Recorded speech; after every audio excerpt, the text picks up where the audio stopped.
Oh, hello, and a very warm welcome. This is, I've lost track, maybe the number 34 in our series on the Mahayana Uttara Tantra Shastra, the teachings by Buddha Maitreya and the great master Asanga on, amongst other things, Buddha nature, but actually on, as you know, Buddha, Dharmacharya, Buddha nature, enlightenment, and enlightened qualities and enlightened activity. So let's start in the very best way with our bodhicitta motivation and turn our hearts in love, in care to all sentient beings and think we are learning with them in mind. We want to become wiser and softer, kinder, and more skilled to help them. And that's why we're studying. We're not just curious people looking for interesting information or to expand our knowledge base. We are learning so we can care better for everyone. And everyone, of course, includes ourselves.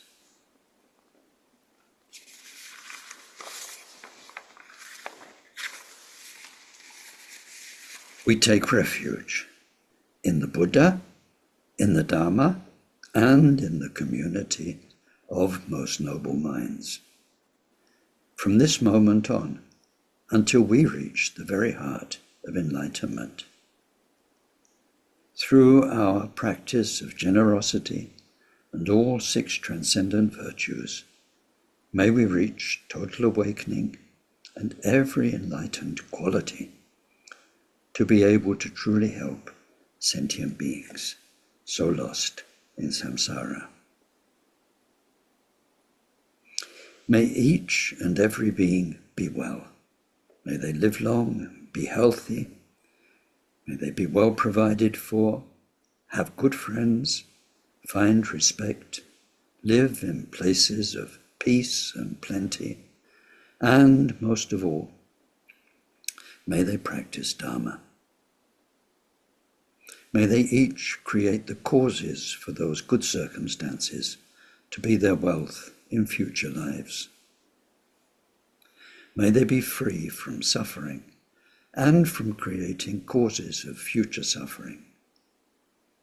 May they discover their natural, sacred well-being, totally beyond suffering, and attain the great equanimity that's free of closeness or distance from anyone.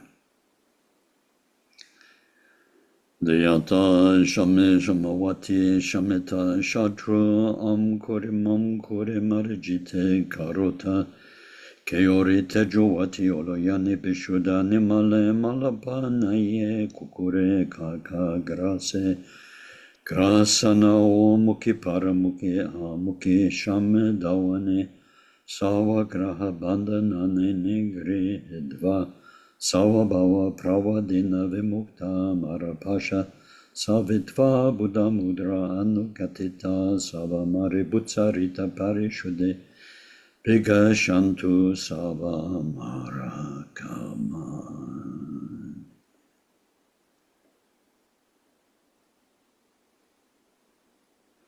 Glorious Guru, source of all blessing, ever present above our head on lotus and moon seat, through your immense kindness, ever sustain us, that the accomplishments of body, speech, and mind flow from you, and we are one.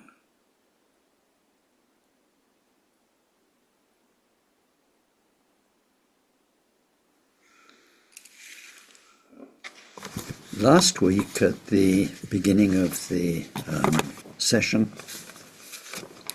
then we'd had a week off this course before for the monthly Tonglen, so I gave us our usual zoom in, the bigger picture, all the Buddha's teachings, sutras, shastras, and so on.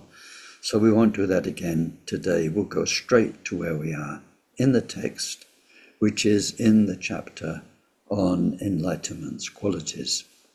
And I was just noticing, in the prayer we just did, in the first section, we said, may we reach total awakening and every enlightened quality. So these are the 2 chapters we've been doing. You can see how it's amazing. Total awakening, 2 words. And if you remember that whole chapter on enlightenment, that's what we're talking about. And every enlightened quality, that's what we're talking about here. And so, as we saw last time, enlightenment has endless qualities. I used quite a poor example last time, which is a computer, which can be so many things, anything from a torch to a camera to an accounting system to a telephone and so on. And we can take another example, which we'll find, in fact, in the last chapter of this work, which is the earth we walk upon, that gives rise to all of the plants, indirectly all the food we eat, all the minerals we use, and so on. It has the gravity that holds us down so we don't float off into space. It's the stable thing we build on. So many qualities, and yet the earth is just the earth. But when needed, it can be used in all those different ways. So enlightenment has endless qualities, but we are looking at the ones specifically mentioned and ones which have a specific importance for us. And there are 64 of them. And so what we need to know at least is the list. The 64 are the 10 powers of wisdom that we looked at last week, the 4 fearlessnesses, the 18 distinctive qualities, and the 32 extraordinary marks of a Buddha, physical signs. So today we move on to the 4 fearlessnesses. And fear, hope and fear, fearlessness, we don't say hopelessness, that doesn't sound good. Being beyond hope and fear. We often talk about, sometimes, in fact quite often, people have asked lamas, asked me, they say, when we study Buddhism, we get again and again the 3 or the 5 mind poisons, the things which trouble the mind, poison the mind. And so it's desire, hostility, ignorance, or you can add pride, jealousy, or even you can add the 21 subsidiary defilements. I say, but it doesn't speak about fear. And fear, it's a big deal for us humans. And fear is the is the umbrella term. It's like when we look at desire. Desire covers so many different aspects of what we call desire. Some of them subtle, some of them very, very gross, or like anger, under the term hostility. You've got rage and violent anger, but you've also got mild, long-term frustration. Very different things. So we get a general term which is the umbrella term for a whole lot of things. So the word fear,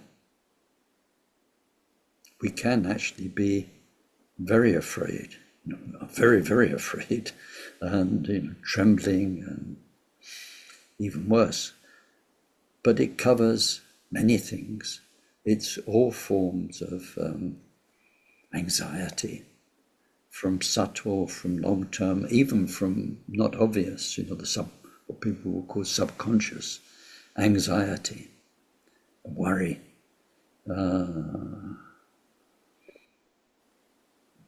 Many, many things, as well as actual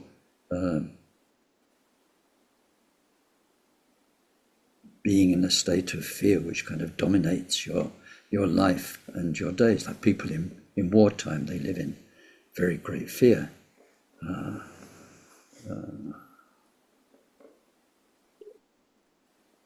mean, for instance, my mother,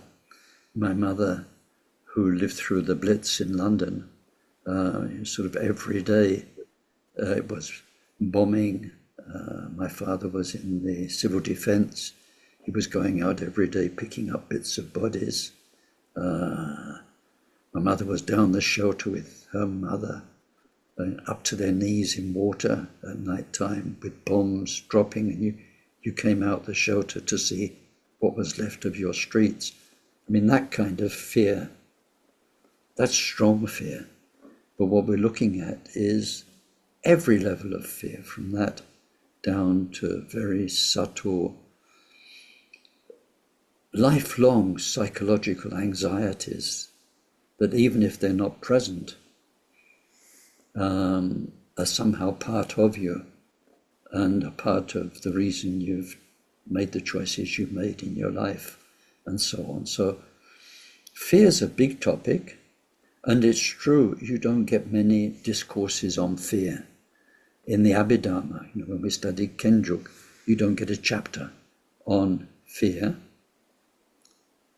But these two things, hope and fear, are implicit in all the mind poisons, and they're absolutely present. If you take desire, for instance, once you've got desire, I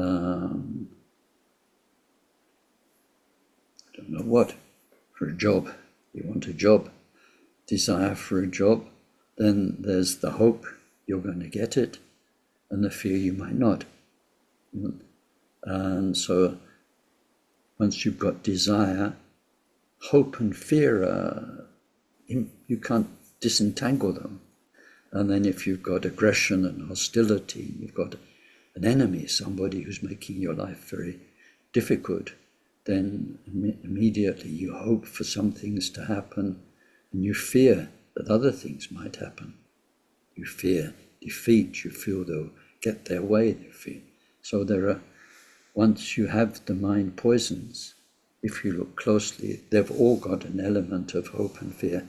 It's implicit. So if we go back to the larger picture of the Buddha's teachings, here in this text, mainly we're looking at the third turning of Wheel of Dharma, Buddha nature teachings, that level. So when we go back to the first turning, the basic Buddhist teachings on suffering, causes of suffering, liberation, causes of liberation, the Four Truths, and the basic moral values, virtues, the basic meditation techniques to calm the mind, mindfulness in particular, mindfulness and awareness. That level of teachings, then mainly in the technical part of the teachings, then we study the 3 or the 5 or the 25 and so on, mind poisons. When we come to Vajrayana teachings, Mahayana teachings too, but especially Vajrayana teachings, based on the third turning of the Wheel of Dharma, then hope and fear are a very big topic, but we don't study them in books. We study them in our mind. We study them directly in meditation, and that's so it's not a lot of blah blah blah blah about hope and fear. We need to actually observe our anxiety at work, our fear at work, our hopes. And so hopes covers expectation, for instance. Hope covers a sense of entitlement, for instance. And then the fear is the fear of losing the things you feel you ought to have. And we're very funny people. We get used to our karma and we feel we deserve or we're entitled to that. Whereas, other humans don't have our good karma, and they don't have. They don't have a roof over their head, they don't have food to eat, they don't have security. But we get used to our temporary current karma. And there's a sense of entitlement. We feel something went wrong if a bit of what we're used to gets taken away, and so on. So hope and fear covers so many things that there's not a lot of blah blah about it in Vajrayana. We meditate with mindfulness, we practice shamatha, we get insight, we develop insight alongside shamatha, and we just see it at work, and we see how busy it is all the time in our thoughts, in our biology as well. We don't just observe our thinking mind in Vajrayana, thinking anxious thoughts or hopeful thoughts. We feel our bodily energies and how they react with anxiety or with hope. When all of a sudden it looks like there's some good news coming, or there's a rainbow forming in the sky, you feel it in your body, don't you? You get the joy buzz, the joy vibe, the kind of, ooh, like this, or you open a letter and there's some good news. It's physical. And the same thing with when there's trepidation, when there's anxiety, when there's fear, and that can really mess you up more and more physically. So that, hold a cup of tea. You can't hold it steadily enough to drink, but more than that, you feel it. It makes you sick. It makes you unwell, basically, chronically unwell. So in Vajrayana, we're observing this. Now, all of this to tell you that all of our Dharma journey is about developing fearlessness. In the early stages of the path and the advanced stages of the path, before we break through into the egoless bodhisattva mind, we are learning what fear, hope and fear are, and we're becoming less and less the puppets of those emotions. We're learning through meditation how to, with breath and so on, to calm our bodies so that anxiety doesn't make us unwell physically, mentally.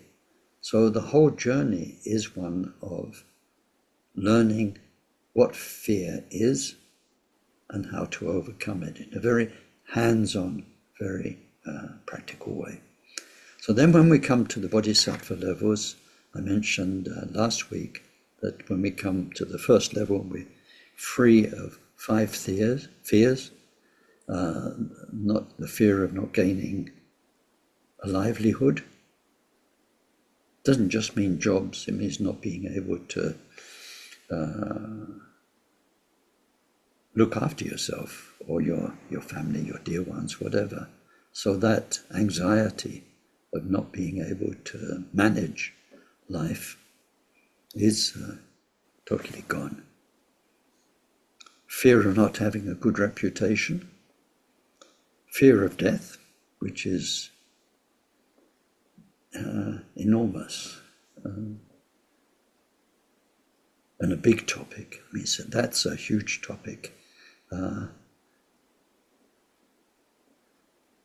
am I laughing? I'm laughing because I'm wicked. I'm smiling because I'm thinking a lot of people don't have fear of death because they refuse to think about it. So because it's excluded, you're not afraid of it.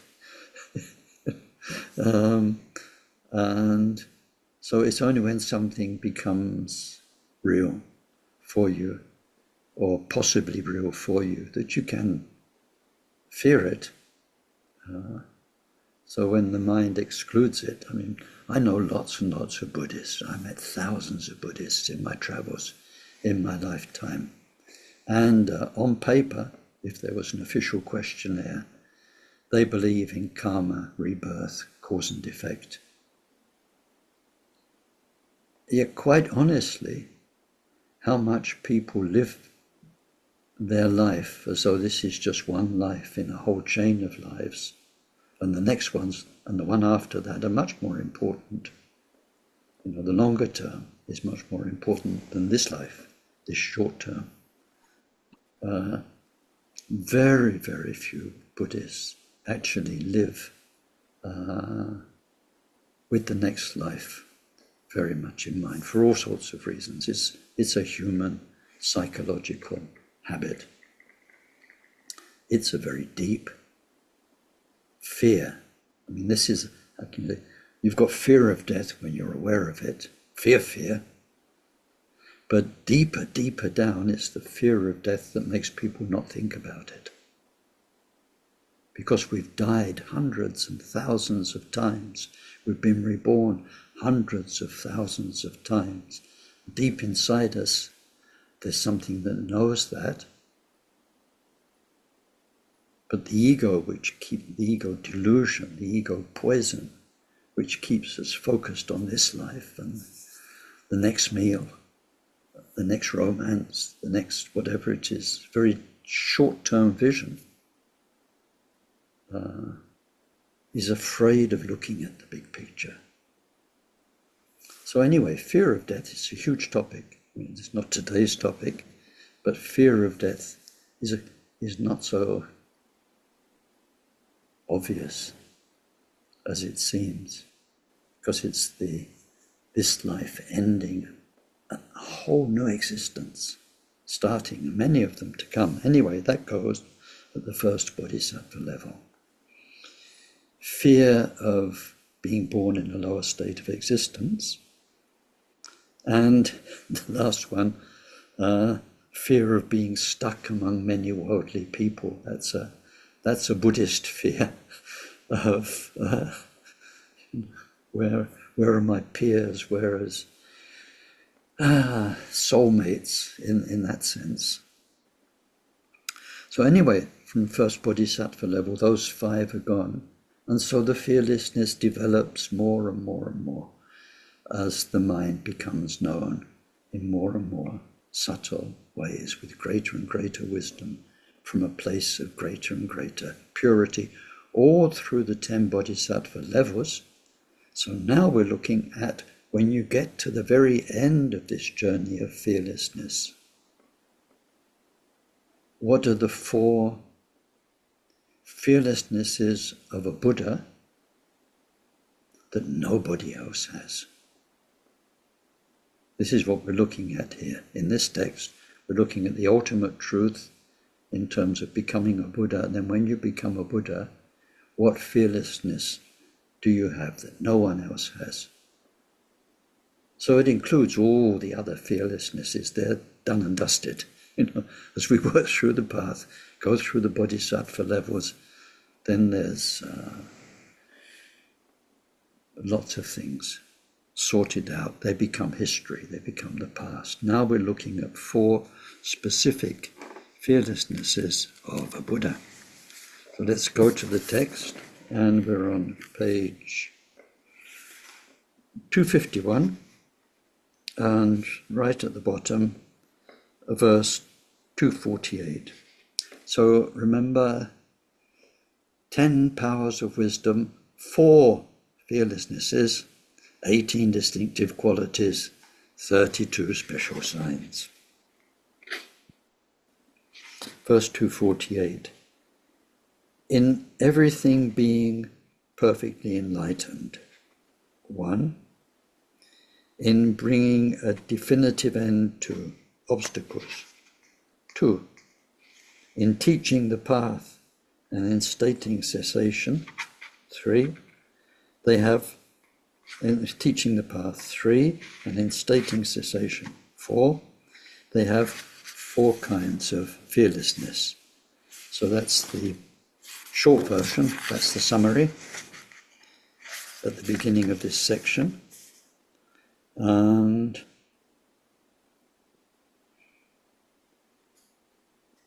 so let's look at them first and then discuss them a bit afterwards.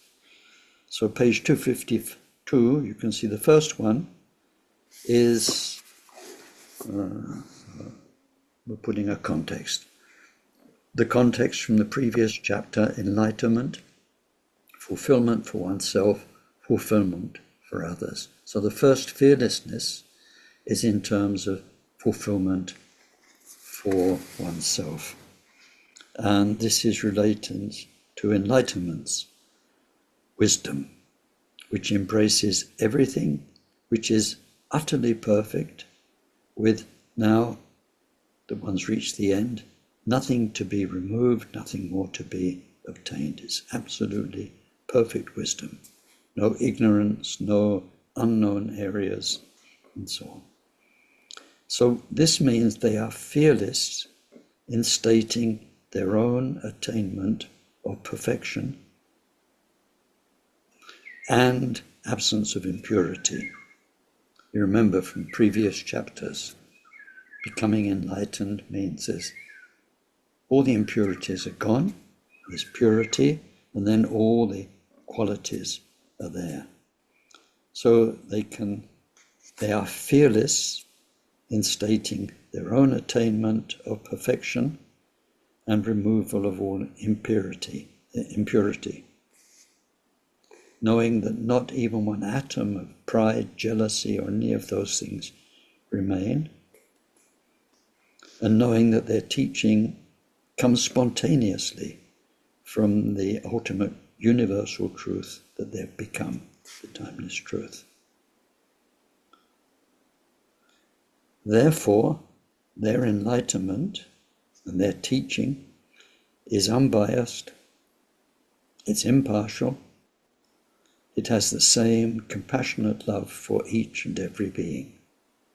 And this is the very end, it's the absolute culmination of the Bodhisattva's diligent work on the path, through meditation, removing every trace of defilement and revealing every natural quality.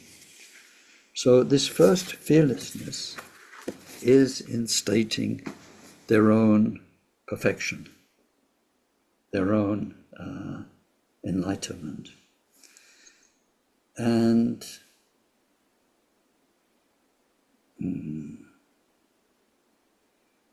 how to express this? From a human point of view, and from human logic, you could say, yes, but there might be things they don't know yet, so they think they're perfectly enlightened. They think they've purified everything, but they don't know what's yet to come, because, and even in the Buddhist scriptures, we see this is the case. At certain stages, people think that's it. And so many mistaken ways of meditating, and you think you've reached enlightenment because you reach a very beautiful state. But it's only a very beautiful state. It's not enlightenment. It's 1,000 times more beautiful than anything you've ever experienced before, or so peaceful, such utter peace, and so on. You think this is it. But it's not. And it's not until you're woken up and moving through to the next level that you realize that wasn't it. And then when we look at the Buddha's description of arhats, they think they've achieved what the path is about. They're finished. They're totally finished, they think. So we could say, well, it could be the same thing for the Buddha, because that's the way our human linear logic works. And it's also the way our human experience works. But when you get there, well, you know. And this is one of the reasons why it says enlightenment is unimaginable. You see, we've still got fear. This is the point. We've still got this doubt. We've still got this human critical ability. We say, but Buddhas They might think they're like that, but they're not, because we have this sort of mind. It's, but when it happens, it's so, Buddha's wisdom, I mean this natural wisdom which shows light, throws light on everything.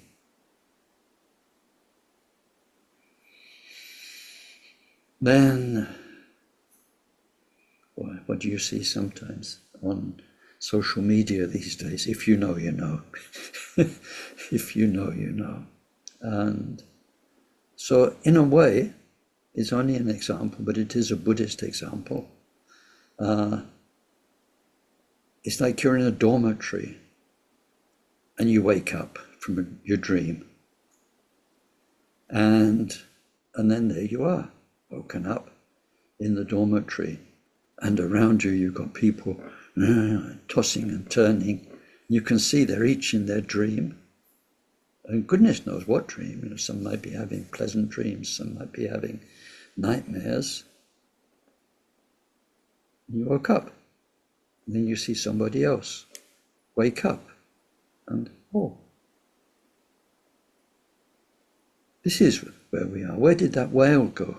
You know, what happened to this or that beautiful goddess I was with? Where's she gone? Oh no, I'm here. You know, whatever. One after another, they wake up, and that's it.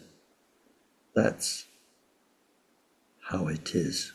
This is the terminology used. It is as it is. It's just so crystal clear. When you get that experience, then it will be crystal clear for you. But until that point, you will have doubts maybe about maybe there's beyond Buddha or beyond what Buddhas think. There isn't. So they have this clarity. And this comes through wisdom. Self-fulfillment is mainly that we achieve the natural, endless, perfect, crystal clear wisdom that's always been. So then they can state they're fearless in stating their own enlightenment. First, fearlessness. Second one is related to benefit for others. And this is their function in making people aware of the obscurations. So they teach about the mind poisons, they teach about karma, they teach about ignorance, they teach about the 12 links of interdependence that get us into samsaric rebirth. They know all of that, and so they can teach it to others in general through Dharma, and they can teach it to individuals through personal guidance. And that guidance can happen in all sorts of ways. I'm just thinking of in Samiling when I was in the 1970s. Whenever I was doing something stupid or naughty, somehow Akon Rinpoche would turn up. And he might not say a word. Sometimes he said a word, and, but sometimes he'd just turn up, and it was like a spotlight comes on or a mirror's thrust in front of you. And good teachers have they have a habit of doing this. So one way or another, they show us our weakness, our obscurations, and they make us know the harmful power, the harmful influence, the harmful effects coming from these things. So because they have totally purified everything, but not only that, see, they've worked through the whole Bodhisattva path. They've helped over hundreds of lifetimes, thousands of lifetimes, tens of thousands of beings, hundreds of thousands. I mean, I did the calculation for Akon Rinpoche's life of roughly how many people his life touched.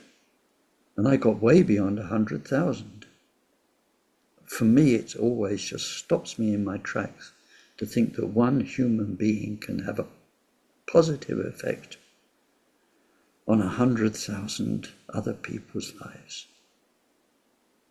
I mean, this is the wonder of Dharma. It just comes from the purity within, the goodness within, the wisdom within one person. And that helps so many. So then, that breaks down, that over 100,000 breaks down through his humanitarian work, through his Dharma teachings, and so on. There's different levels of it.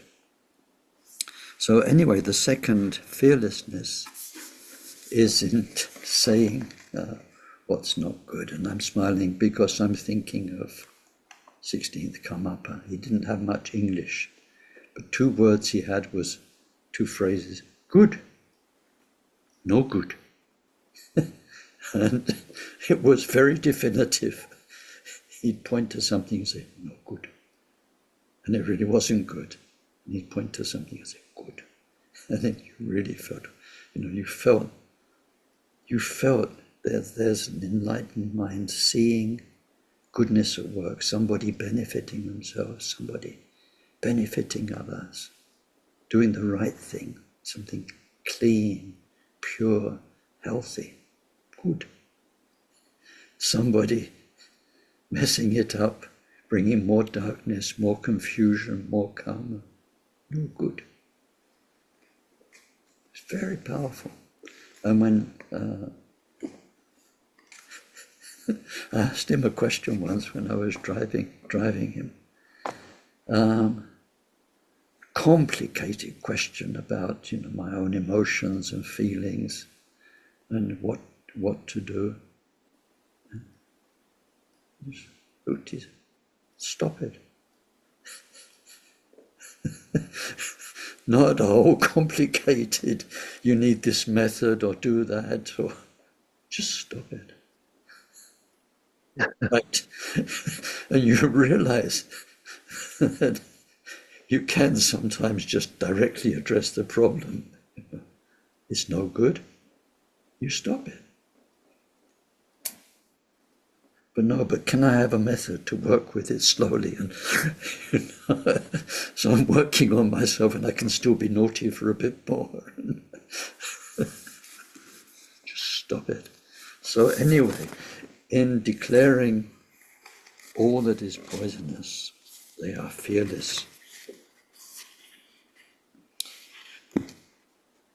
And it's a wonderful quality, because when you've got somebody who is a true master like that, there is no self there. Normally when somebody criticizes, there's all the stuff of ego, there's judgment, there's comparison, and you can resent somebody's criticism of you. When somebody's a pure being, it comes from a different place. They're seeing you so purely, and they're just telling you how you are. The third fearlessness, also related to benefit for others, is in proclaiming the path and saying that, showing and saying it is the way to liberation and enlightenment.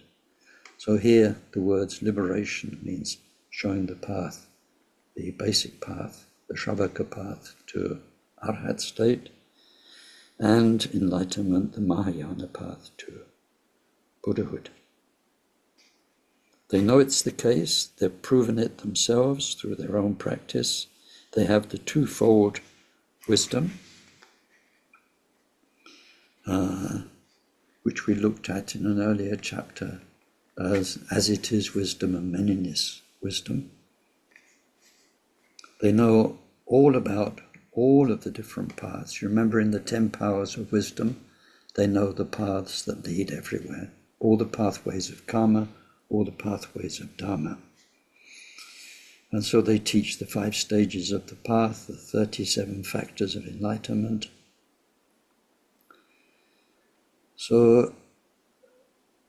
Then in the commentary it says, these second and third aspects of fearlessness, in showing what's wrong and in showing the path out of what's wrong, are in fact long acquired before total enlightenment, or once a bodhisattva, but they come to their absolute 100% perfection at enlightenment. The fourth fearlessness, concerned with self-fulfillment, so now we're back to fulfillment for oneself, is in stating their own achievement of cessation. They know there's no, and cessation means the cessation of karma, the causes of karma, the mind poisons, causes of the mind poisons, ignorance, the cause of ignorance, duality.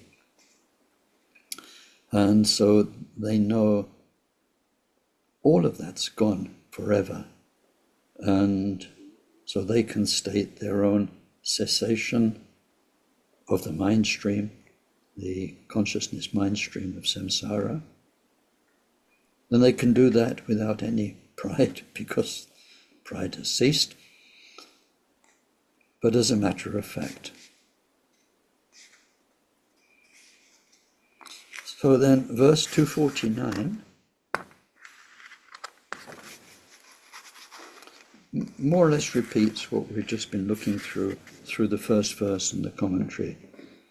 Because they themselves know and help others know every aspect of that which is to be known, they have the first power, the first fearlessness. Because they have eliminated and help others eliminate those things which must be eliminated, they have the second fearlessness, stating what are the obstacles. Because they teach and aid others to teach,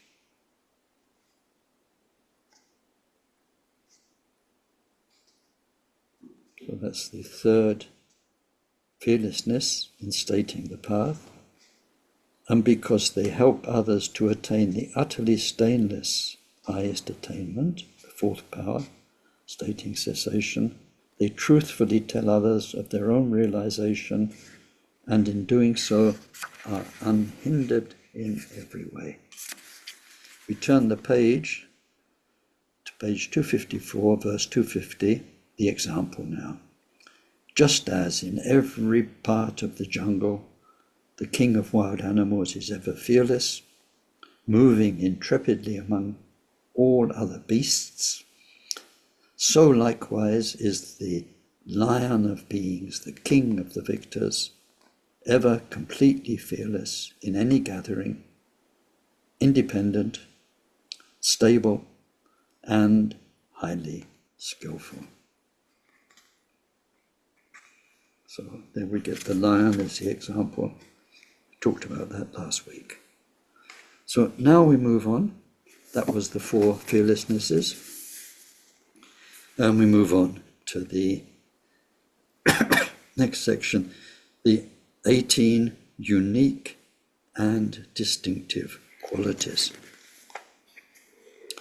So the list of the 18 comes in verses 251, 252, 253.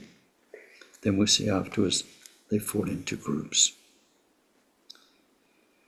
Buddhas are never mistaken and do not chatter noisily. Their mindfulness is impeccable, and their mind is never not in meditative equipoise. They do not harbour ideas of various kinds. Never is their indifference something unaware, and their mighty aspiration is never subject to degradation. Nor is their diligence, their memory, their pranja, their perfect liberation and perception, the jhana of liberation. Their activities are preceded by jhana, and this jhana is not prone to any deterioration with time. These 18 qualities and others are those teachers' attributes alone. So that's the list. The very last line where it says these are those teachers' attributes alone. There's not a translation problem, but a translation limitation here, let's say. Because the Buddha, one of the main names for the Buddha, you get Tathagata, you get the victor, you get is translated as the teacher. We have the teacher, the teachings, the Dharma. But the word itself, what do you think of when I say teach or teacher? You probably think more of words and ideas and that sort of thing. The actual word originally means the one who shows. So it's not just showing us through words and ideas and formal teachings, but it's also who shows by example and whose very being emanates what it's all about.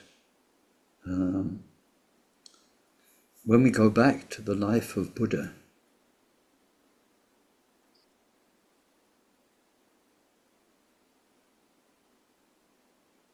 and we look at his interaction over the first year, especially the first few weeks, first few months with people, there weren't the teachings.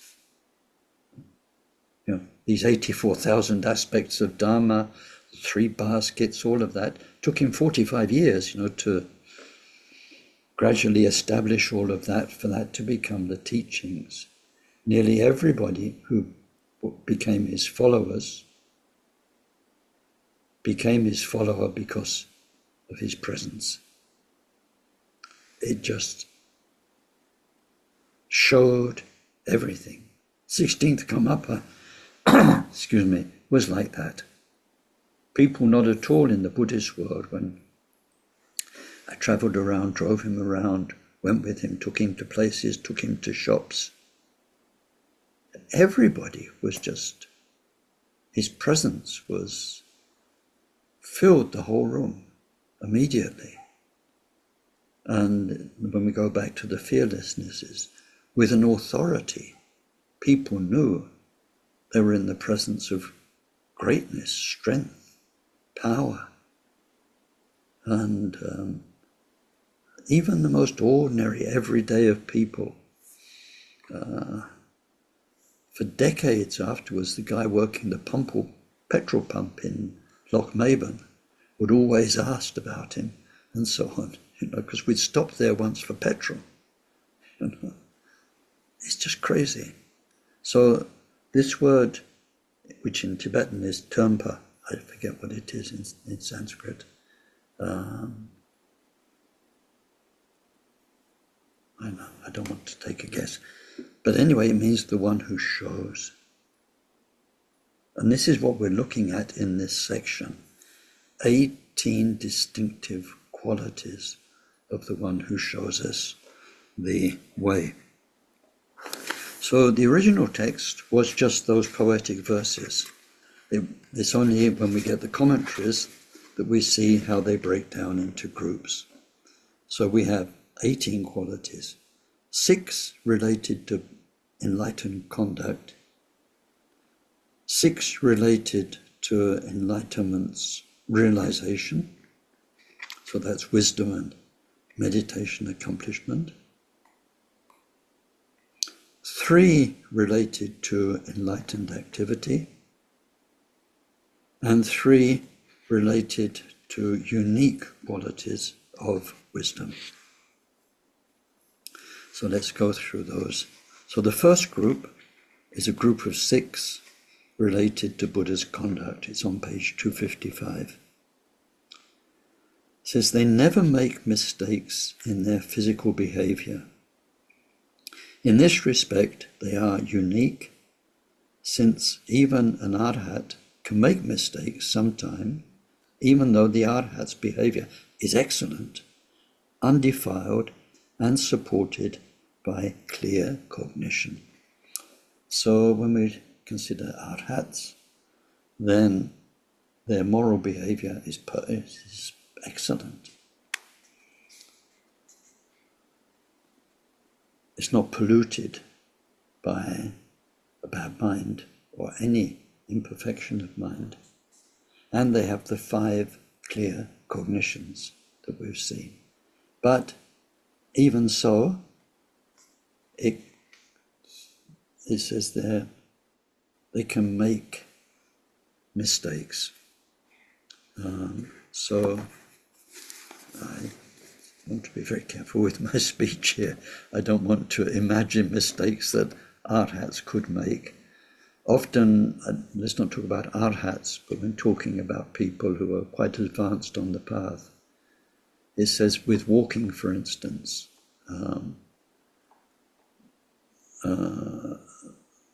that they'll walk mindfully, they'll look very carefully at the grass, and even they'll have some sense through clear cognition of living beings, but they can still unknowingly, inadvertently kill beings by stepping on them. So Buddhas won't do that. Or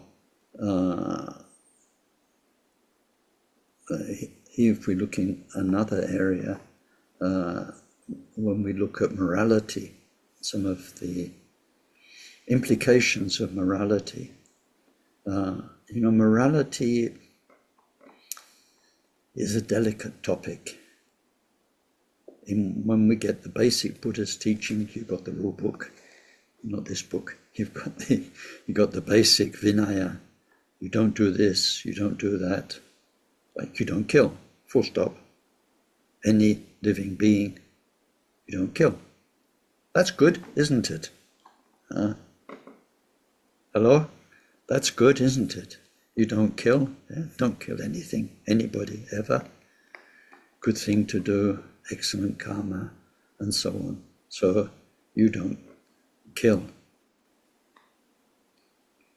But then if we look at the story of the Buddha before, when he was a bodhisattva, who killed the person who was going to kill hundreds of people on a ship. So to save the hundreds of people on the ship, and to save that person from making the horrible karma of killing hundreds of people, the bodhisattva who had to act quickly killed that person. Right? So his motivation was not at all selfish, his motivation was pure, the action was okay. That was a good thing to do all round. Yes? Then what about the rule book? It says not to kill. So would it have been better if he said, no, I'm a Buddhist, I'm a bodhisattva, I shouldn't kill, and just let him get on with it? Okay, so you can see morality is a progressive understanding for us. But now let's move that example on one more step.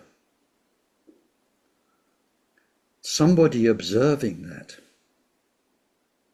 I don't know how they could have observed what went on that boat when the bodhisattva saved anybody, but somebody observing a bodhisattva conduct, which is the very best thing and very purely done, but not understanding the motivation, the longer term picture, might think, oh my God. Maybe they wouldn't think that, but they might if they're a Buddhist. But anyway, they'd think, look, there's a bodhisattva killing. On the quiet, they get up to killing. They might misunderstand that, and they might think, I'm in a corrupt system here, I'm getting out, I'm going back to the whatever they were in before. So when it talks about mistakes here, it doesn't mean big clonking mistakes. It means that whatever we do has repercussions on life, on nature, on the elements, and on other people's minds and motivation. So, and then those things sometimes are subtle, sometimes they're long-term. So when it says the Buddha never makes mistakes, it means that there is the omniscience, the awareness of everybody, and so their conduct is always perfect. That's number one. That's physical conduct, mainly. It's about the way they use their body. Second one's about speech. So they never speak in a meaningless, noisy, or useless way. And let's just leave it at that. There's more in the commentary in the book, but that opens up big topics. They never speak in a meaningless, noisy, or useless way, which means they could speak in a noisy way that was useful. If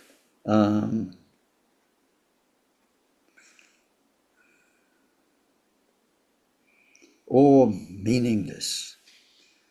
Just to give you, not Buddha example, silly Ken example, but it was a kindness when I visited my old mother, who was very much into TV soaps, to sit down with her and talk about the rubbish illusion that was going on the screen. One of the soaps she watched took place in a women's prison. None of the prison didn't exist. The women prisoners didn't exist. All the anxiety and the different things going on is total illusion. It's a total waste of time, actually. But rather than being the prim and proper Buddhist and saying, Mother, you are completely wasting your time in these ridiculous illusions, it was one of the few sort of enjoyments that she had left in life. Physically, she was very disabled. So to join in with her was useful. It was a kindness. She felt empathy and that kind of thing. But so, that's that one. So first one, physical behavior. Second, verbal behavior. Third one, mind. Their recollectedness. Now this word recollectedness is what translates into mindfulness these days, but mindfulness in the Buddhist sense, not necessarily in the secular sense. Right? In the Buddhist sense, mindfulness means not forgetting.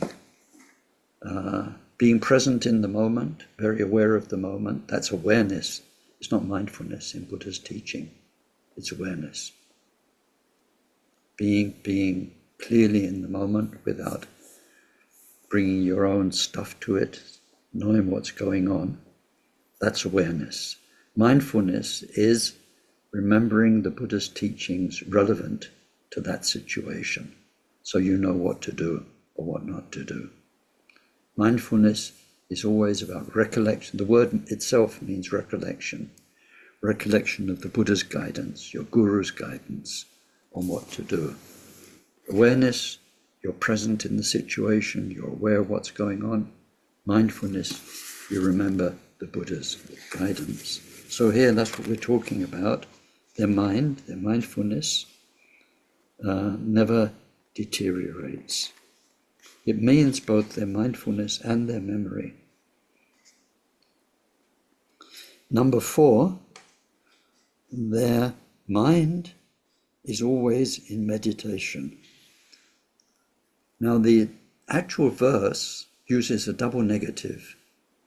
It says, their mind is never not in meditation. Right? You've got a double negative. Is never not in meditation.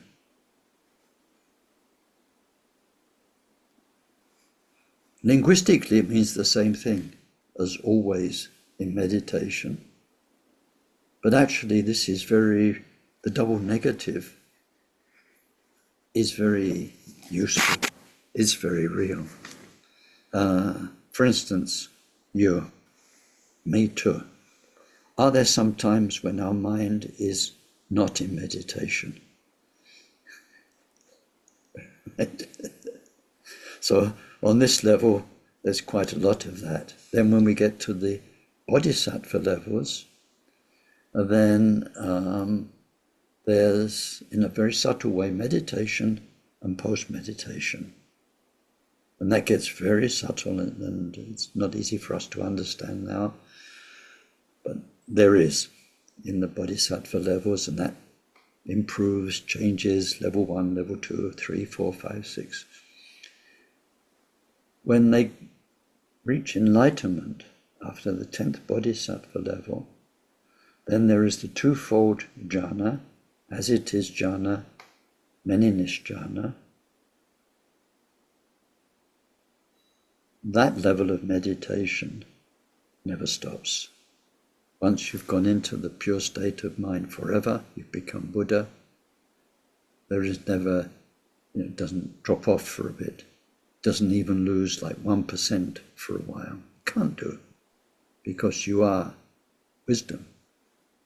You are wisdom. You're not a person experiencing wisdom. You are wisdom. The person's gone. 100% stream of consciousness, finished. So I'm a language person. I've worked with language all my life, so I like that double negative. The mind is never not in meditation, and in this case, not in the deepest as it is a many-ness. Jhana meditation, wisdom meditation. Number 5, Buddhas do not think. Now for most people, that will be a problem, and that will be a cause of, well, I'm thinking of people screaming at us, didn't you think? Why didn't you think before you did that? And the more we think, well, usually the better we can do something, because we don't just think how to do it, we think what can go wrong, we think of the implications, we then think, yeah, but I could do it in an even better way, in an even more efficient way, or in a kind of order. Thinking, mind you, you can overdo that, of course, so where you never get anything done, but you're thinking about everything far too much. You're overthinking. But normally, thinking is one of the components of doing things well. Until we get to a certain level of meditation, of awakening, of realization, when we find something better than the thinking mind, which is the direct awareness mind. And then we see more and more the limitations of the linear thinking mind, which we had earlier in our samsaric mind stream. So this, of course, is something that develops through the 10 levels, and here we're looking at the ultimate. It says Buddhas do not think. In particular, they're beyond any notion of samsara or nirvana. They are beyond that. They teach nirvana and samsara to people who need those ideas, but they themselves are beyond being stuck in any ideas of samsara or nirvana. They do not think. And here, this word think doesn't just mean words in the head. It means all of the drives, the emotions in the mind, whereby, we have our own agenda. And what we say to other people and what we do can be with our own agenda, can be manipulative, even in very, very subtle ways. So they don't have any of that. When it says they don't think, it means they don't mind, where this word mind covers all of those mental activities. So their attitude towards others is constant truthfulness, unbiased and equal, and non-dual. Number 6, they never act frivolously, always having a natural awareness of the short and long-term consequences of their actions on others.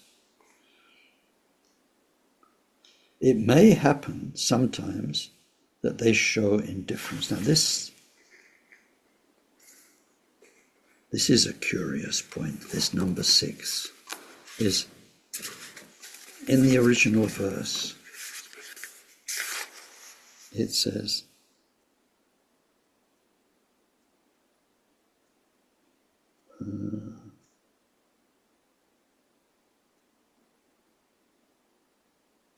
never is there indifference something unaware. You've got a couple of negatives there again. Indifference, unaware. Never is there indifference unaware.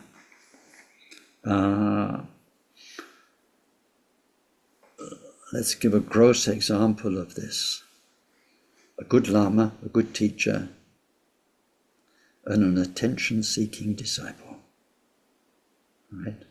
Something, the best thing that a teacher can do is, rather than get involved in all of their attention-seeking dialogue, monologue, where is just to show indifference. It doesn't mean they don't care. Their way of caring is to show that you're weaving a whole load of rubbish and needfulness and a me, and kind of, or me and my teacher kind of story that's going on that is a complicated story in their head that is not, and so and sometimes the very best thing they can do is, what in English is called the cold shoulder. And it doesn't mean they've given up on you. So sometimes teachers, they can be quite tough on their disciples. Some, especially the long-term ones or the closer ones, they can be tough, dismissive to appearances, but they're really being as kind as they could possibly be. And then I think you can imagine many examples of this. But I mean, this I'm thinking of 16th Karmapa again, and how different he was with different disciples, or Akon Rinpoche. For instance, with Jamgon Kongtrul Rinpoche, they were so close, they were so warm, so physically sort of cuddly together, and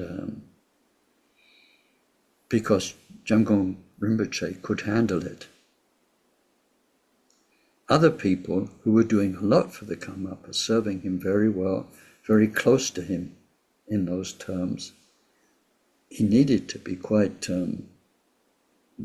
strict with them, and sometimes dismissive and bossy, because otherwise it would go to their head. I'm one of the Karmapa's main people. I like this, and I do this for him. And only yesterday we were talking about this, and the whole point of being in Dharma is not to get a bigger and bigger head, it's to get a smaller and smaller head. So sometimes, in order to help us get rid of our ego, then the teacher needs to show indifference. So their indifference is never, what was the exact term? It was nicely put.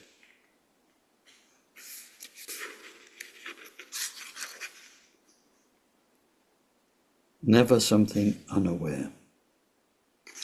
So that's the 6 qualities of conduct. And then the next 6 qualities are about Buddha's attitude. And so it says, these are found also in bodhisattvas and in other great beings. Even as early as in the 2nd of the 5 stages of the path to enlightenment, one finds this list of qualities being very pure. But here we're seeing them taken to their ultimate perfection and purity at Buddhahood. So there's a list: aspiration, diligence, mindfulness, prajna, liberation, and self-awareness. So the first one, aspiration. A Buddha's altruistic aspiration never deteriorates because it's the natural, perfect, timeless state of mind. So the aspiration is there all the time, the aspiration to help all beings. Number 8, their diligence never wanes. Neither, and number 9, does their mindfulness in helping others. That doesn't wane. So these first 3, it says they don't wane. They don't. So when we look at the path up to the bodhisattva levels, we have on-off, or we have highly motivated days, very Dharma days, very worldly days. Sometimes when we look back at our Dharma journey, we've had years when we were deeply committed to Dharma, when these 3 things, our aspiration, our diligence, our mindfulness, were really up and running, strong, and then maybe a couple of years when we were otherwise involved, and they're not so strong. When we get to the bodhisattva levels, there's this very subtle difference of what's called meditation, post-meditation. So there is a variation in aspiration, diligence, mindfulness. When you get to enlightenment, then all that's gone. There is perfect aspiration and diligence and mindfulness. Number 10, their prajna, their vast wisdom is ever perfect. Number 11, so is their liberation. And number 12, so is the autocognizance of their jhana. Another kind of Buddhist phrase, autocognizant jhana. So jhana is primordial wisdom. It's when the mind is the timeless, changeless, perfect state, the primordial state. And the autocognizance means that state knows itself. It cannot be known by the stream of consciousness, but when we're in that wisdom, it knows what it is.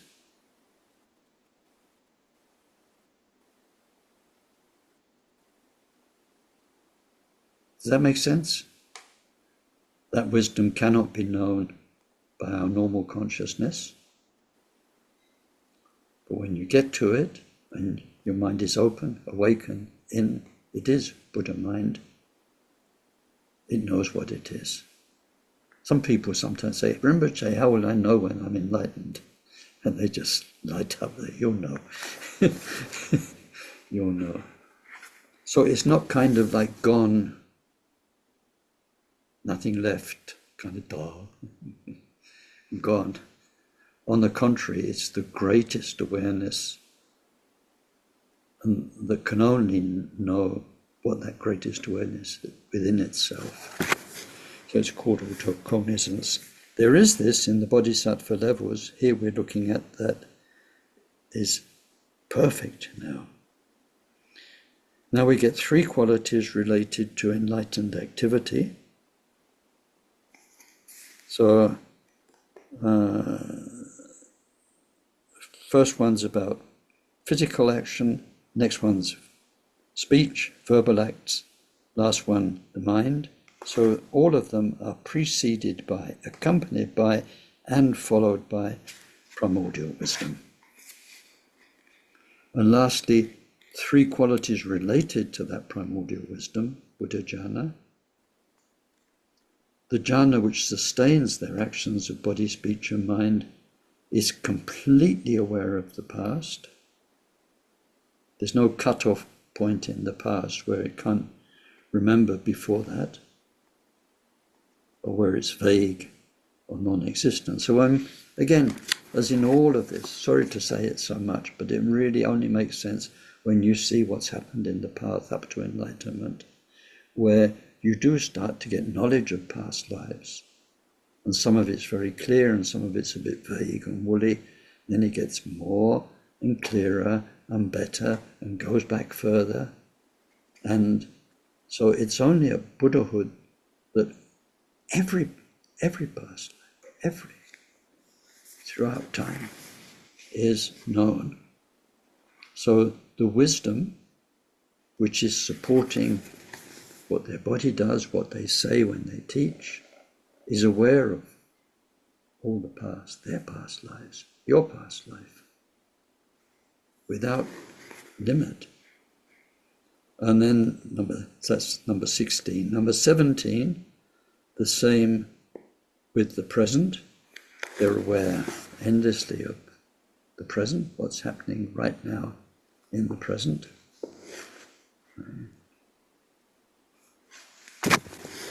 Same story. And number 18, the future. So these 18 qualities are unique to Buddhas. Beside these, there are many other unique qualities, but these 18 are very important for us to know about because they're very important in their teaching and in establishing the Dharma. So other unique qualities. So one of them, the extremity of the head mound being out of sight. So each one's, well, I can describe it, but it would be better if we had a Buddha here just now, because they just look. So in images, Buddhas have this bump on the top of the head. And then in some of the images in like Sri Lanka and other places, they have a very pointy head. But this comes from the fact that when people were with the Buddha and they looked up and tried to see the top of the Buddha's head, and even those with clairvoyance who could see the Deva realms and higher, it never ended. Can you imagine that? It's kind of weird. It's like, hey, what's going on here? If you look at me, you can see where my head stops. But when you start looking for the top, you just cannot, no matter how far you can see. Those with divine eye and all the rest of it can't see it. When we go into deeper teachings about the inner energy body, and for us, we mainly deal with these kind of chakras, but then above this, there's more going on up there. And up there it is pretty endless. So it's to do with that. Or what the Buddha's attendants noticed is that his clothing never touched his body. It kind of hovered. So like my shirt is very much resting on my shoulders, right? But if I was Buddha, it would be just a couple of finger widths. Doesn't touch the body. There's a few unique things that happen with Buddhas that people around them notice.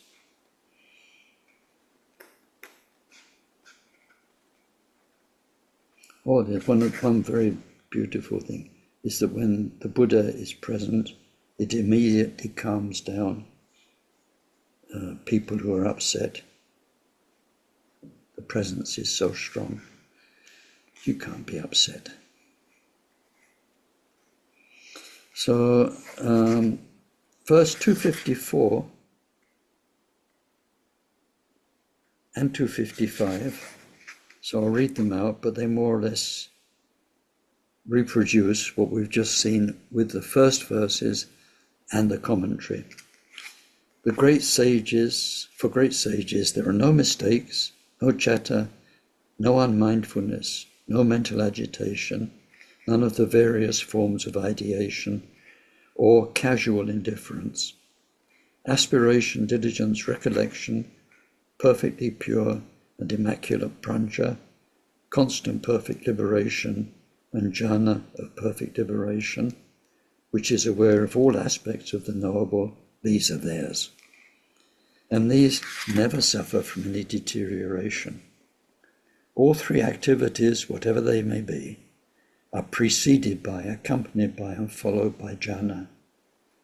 Their perfect awareness constantly and extensively penetrates the three times without hindrance. All these things having been made real, the Buddhas, the victorious ones, with compassion's magnificence, achieve a perfect and fearless turning of the great wheel of true Dharma for beings.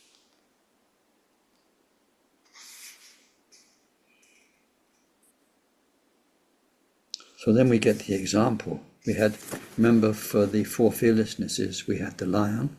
Now we get the example for the 18 distinctive qualities, which is space. Verse 256,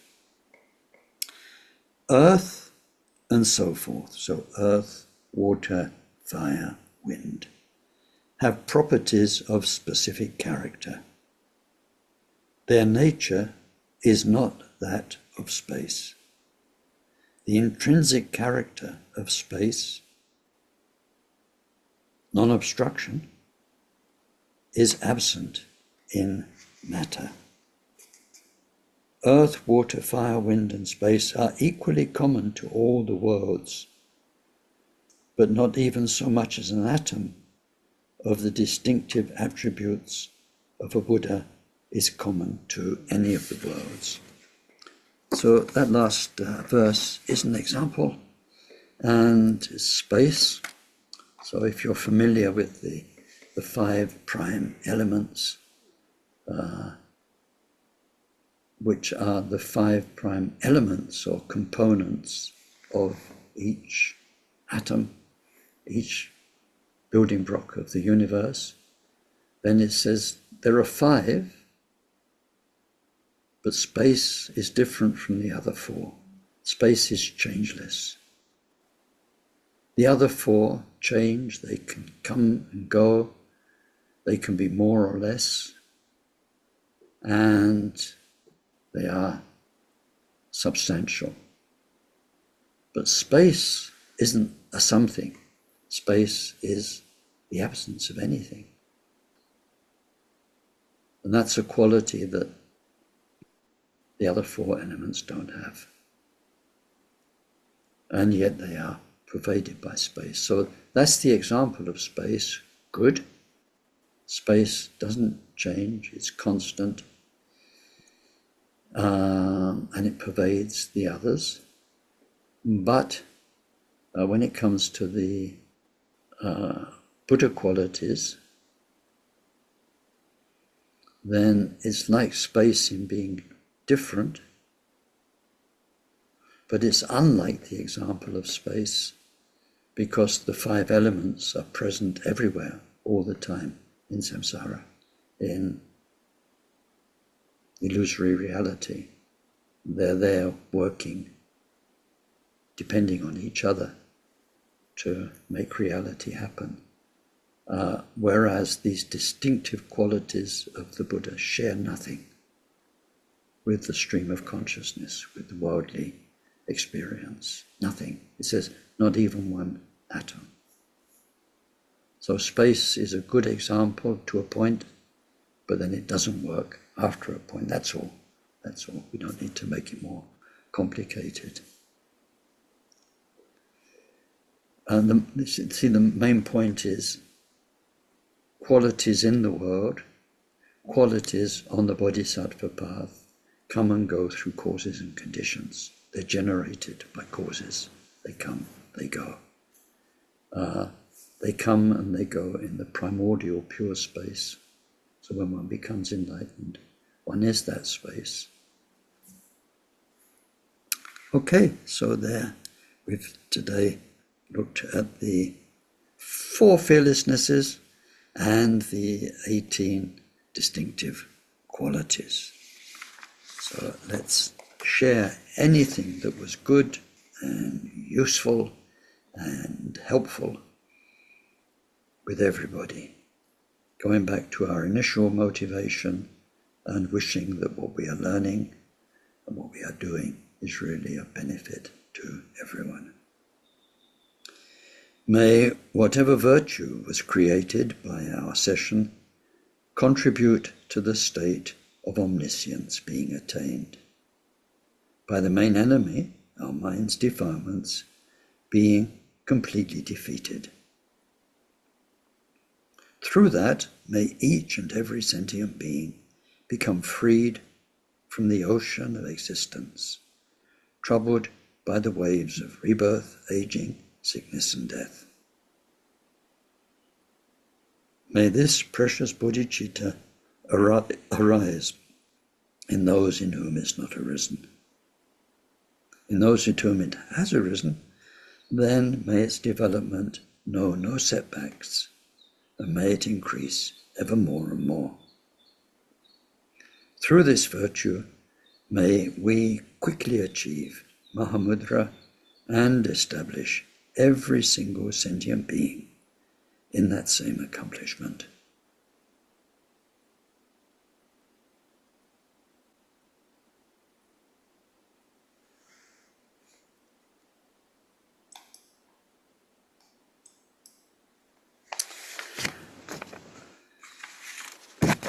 Okay, so that was a lot of information.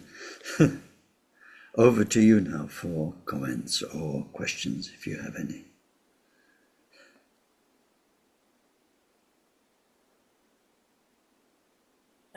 I was thinking, Ken, I could admit my, as Dorcas, I could admit my own neediness. I remember one of the great teachers, I remember that probably happened a few times where where I was being needy of their attention. I was attention seeking. But afterwards, yeah, it was a really great lesson for me. I think, and it really highlighted for me that within me as well, which I have that tendency. So anyway, just to share that, I admit that. Yes. Thank you. I remember, I think it was in the end of the 1980s, so I've been working very closely with Akon Rinpoche for 10, 15 years. And I was in France, and I called him, and I said hello, and I said, hello, it's Ken, it's Ken. And he said, who? Ken. Oh yeah. It's kind of great teaching.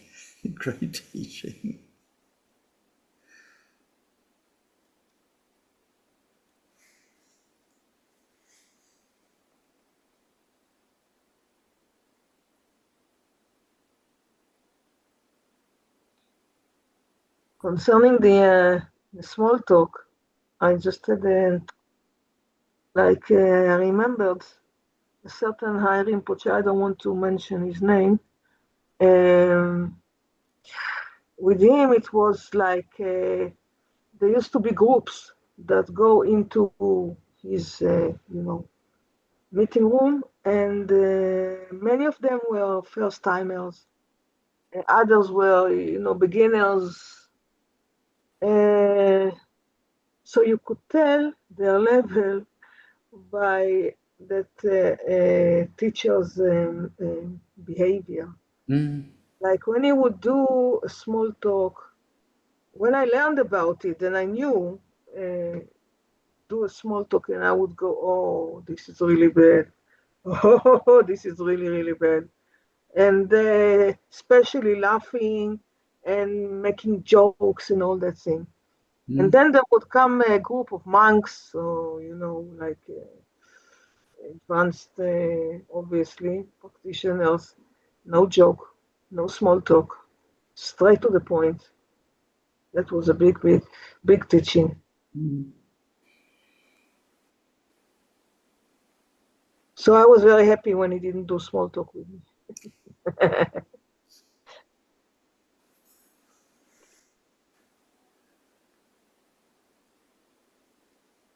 Yeah,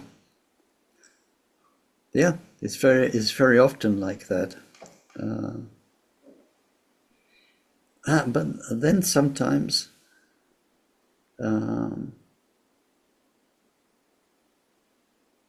it's too complicated. But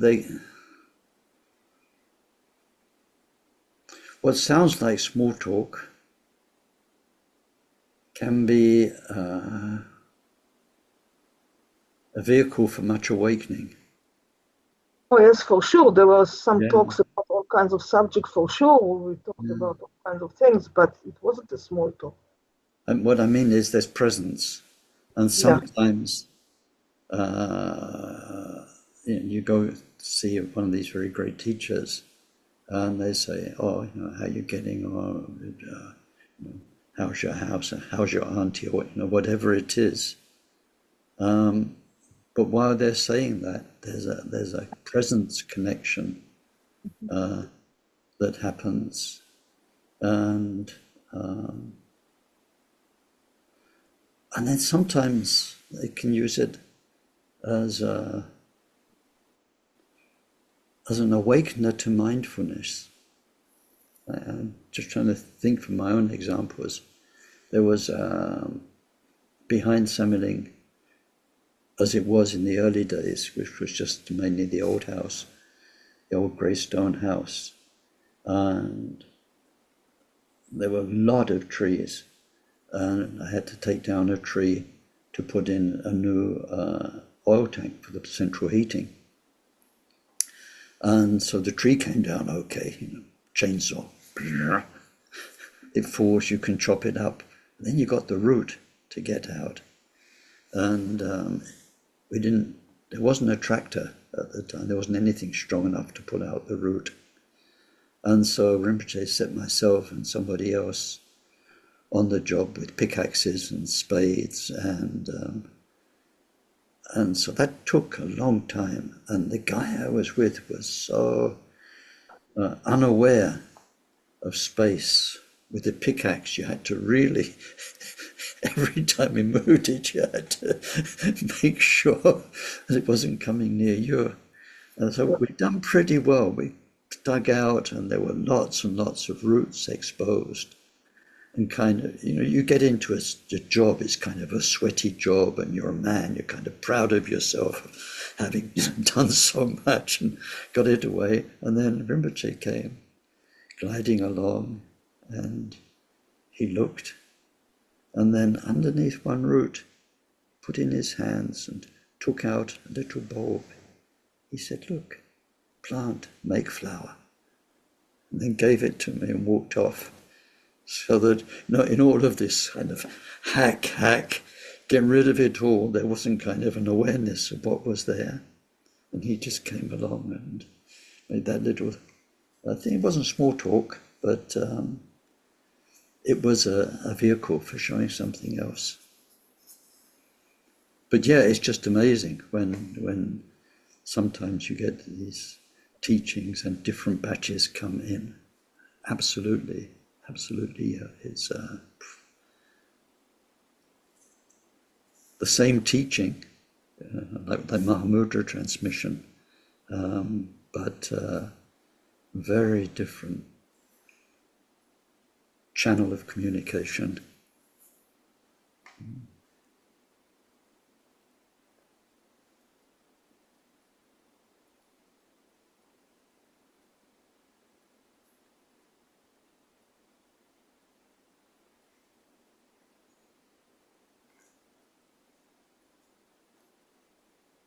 Hi, Ken. Hi, Chris. Yeah.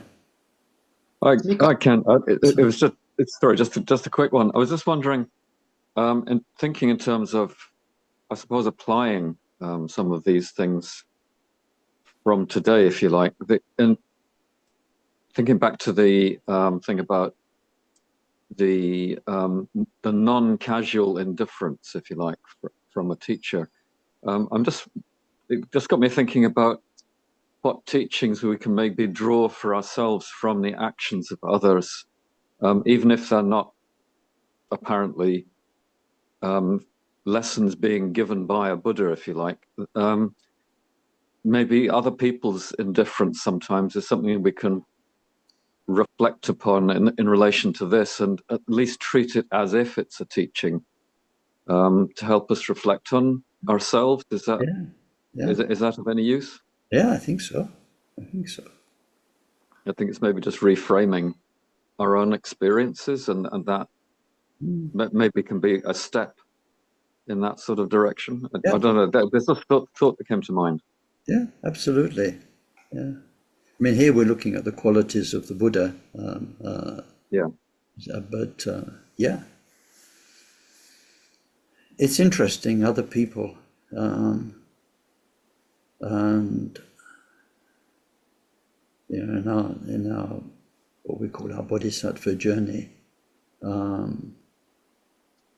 sometimes it's very important to be more aware about how other people see us, how they try and communicate with us.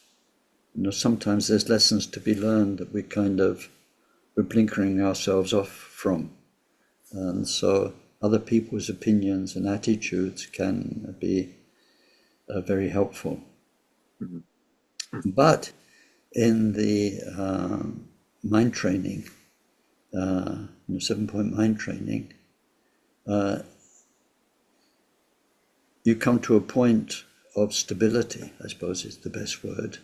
Also awareness and awakening, but I suppose stability, where it says of the two witnesses, take the first, which means that although you factor in other people's opinions of you and the way they relate to you, whatever it is, look up to you, look down on you, whatever,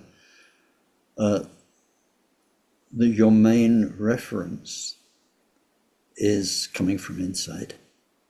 It's coming from the Dharma. It's coming from your teacher's presence inside you, their blessing presence, and so on. And that's your main guideline. It's not that we ignore what other people say, but there comes a point where there is that stability. But up to that point, then there's a lot to be learned from others. And also in the Vajrayana teachings, it says at certain points, consider everyone else as your guru, not just other beings, but nature, life's events. It's everything's the guru teaching you. Thank you. You're welcome.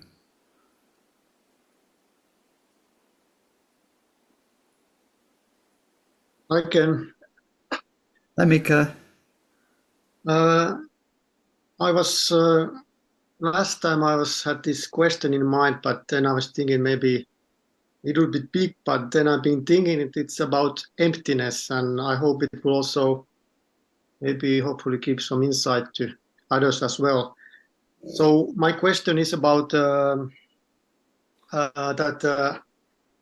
there is many times mention about the emptiness in this text, and emptiness is so big topic that there is few things what I hope that I would understand better. That one thing what you teach is this doing the samatha, you do the emptiness, and also the other traditions like Thich Nhat Hanh tradition, they have a very strong mindfulness practice. It's also creating the emptiness. And then we have this, you had this course about these 5 Buddha families. And there is a lot of these unskillful habits what we have in our minds. We practice them with these different 5 Buddhas, releasing them. So my question is also about this emptiness, that when we are releasing like these unskillful habits and qualities in ourselves, is there also coming emptiness in that space? Example, like if there is some naughty neighbor, so it might take many years of life just playing some games, ego games, And it would be a lot of like wasting time from very meaningful things like Dharma study or doing like something, and also causing like a lot of problems. So if we learn to give up that game space to, like if we're doing this 5 Buddha families practice, that we give that space away, is there coming emptiness in that space? And one more example is that my mother is worrying too much. Like many parents, they worry about children, but some parents, they worry too much. So my mother many times think about how sister and I is going my life in when she go to sleep, and she may be thinking many hours before get sleep. Even small problems, she use a lot of time. So if my mother could learn to give up that space of too much worrying, is there also coming emptiness there? Because my own experience that if I get something naughty habit or something unskillful action, I somehow feel that there comes emptiness. But this is the same way than we teach here in the text, that we learn to create emptiness. No. This was a quite long explanation, but I hope you get it, what I tried to ask. Yeah, Buddha spent 45 years gradually developing the various teachings on shunyata. I don't like the term emptiness. It gives the wrong impression, totally. I use the word voidness because the term void can mean doesn't apply. It's not right. Something which is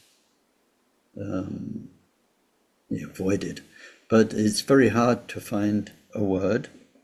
And but it's not just an English language problem. It's the same thing in Sanskrit and in Tibetan. There isn't a word that can embody what really this shunyata means. But although there is emptiness in the ordinary English sense, in the sense of peace and space and something's gone, and there's all of that, that is not at all what shunyata is about in the Buddha's teaching. It is, every time you hear emptiness, the term shunyata, you can, and I think it's an absolutely essential thing to train yourself to do, think interdependence. It's nothing to do with empty as opposed to full, peaceful as opposed to busy. It's nothing at all to do with that. It means that everything is interdependent, therefore nothing exists on its own. Huh? That's it. If you've got that, you can save yourself years of study. Everything is interdependent. Because of that, nothing exists on its own. I'm breathing air. Otherwise, you've got a dead Ken on this end of the thing, right? I depend on air. My presence here depends on electronics, on goodness knows what. And the images, it depends on the molecules in your brain. Each moment is created by thousands of conditions and it's gone. And it's the next moment, and it's the next moment. What is there, but it's not something all by itself. It's a coming together of many things, and in particular, our own senses and our own thinking. So it's always the coming together, it's interdependence that's impermanent. That's voidness. So when we have a fixed idea of is, it's wrong. That's all it's void. It's null and void. It doesn't apply. We are projecting a fixed idea onto something which is a sea of interdependence, impermanent, ever-changing. That's the meaning of voidness. Voidness means it's not what it seems. I got something more about it, because my mind is so much about, because I do this tea ceremony teacher thing, and about Zen way of view about emptiness, that you meditate, you create. If your glass is full of all these social media and things what you do, and when you meditate, you get more emptiness. And when we do this ceremony, there's come people to the ceremony, busy city people, and we give the ceremony, we give the mindfulness meditation, we share the space. So we help people to create like a space here that they go out, they feel lighty. So that's how I try to explain about when doing this Buddha it's family. not that, Mika. It's not that. It's not Yeah, that. so I'm learning. I'm learning. Yeah. That's peace. Peace. Yeah, That's Inner peace. peacefulness. Inner peace. It's about inner peace. Peace. That's not what we mean by emptiness.